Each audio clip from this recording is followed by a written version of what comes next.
According to a New York Times report, the American President Joe Biden has approved a nuclear strategy planning in March to prepare for possible coordinated nuclear confrontation with Russia, China and North Korea.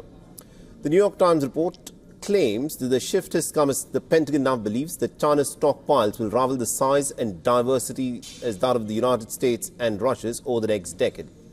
The nuclear employment guidance is typically revised every 4 years, and it details the U.S. response in the event of a potential nuclear attack. It is accessible only to a select group of administration officials because of its sensitive nature. The secrecy is such that even members of the Congress do not have full access to the guidelines, and the Times claims that for the very first time, the revised guidance explicitly mentions deterrent strategies that are aimed at China's rapidly expanding nuclear arsenal. The document also reportedly addresses the potential for the coordinated attacks involving China, Russia, North Korea and Iran.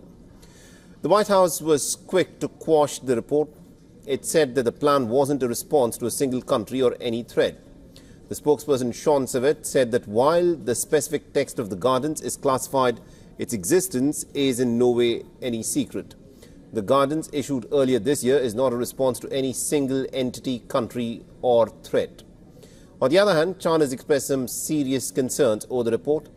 Beijing's foreign ministry has released a statement just moments ago, and it has accused Washington of finding excuses to seek a strategic advantage. Now, this latest development has come against a backdrop of growing nuclear arsenals. The recent Pentagon report suggests that China is expanding its nuclear capabilities at a pretty alarming rate, and Beijing is projected to possess over 1,000 warheads by 2030. While still trailing behind the United States and Russia in numbers, China's rapidly growing arsenal has become a source of worry for the Western powers. The New York Times also projects that China's total number of intercontinental ballistic missiles, currently about 238, could surpass the United States' 800 or Russia's 1,244 within the next decade. Washington and Beijing have resumed informal nuclear arms talks in March for the first time in 5 years. However, negotiations were stalled in the month of July due to the U.S. arms sales to Taiwan. And this is not the first time that military cooperation between Beijing and other U.S. adversaries has led to changes in defense policy. In the month of May, Pentagon's Director of Defense Intelligence told the United States' Senate Armed Services Committee that even if Russia and China in a military force are not interoperable, they would certainly be very cooperative, and this would prompt the armed forces to review their strategies.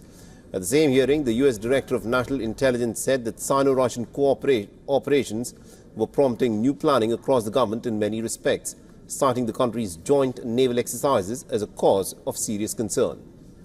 For all the latest news, download the WION app and subscribe to our YouTube channel.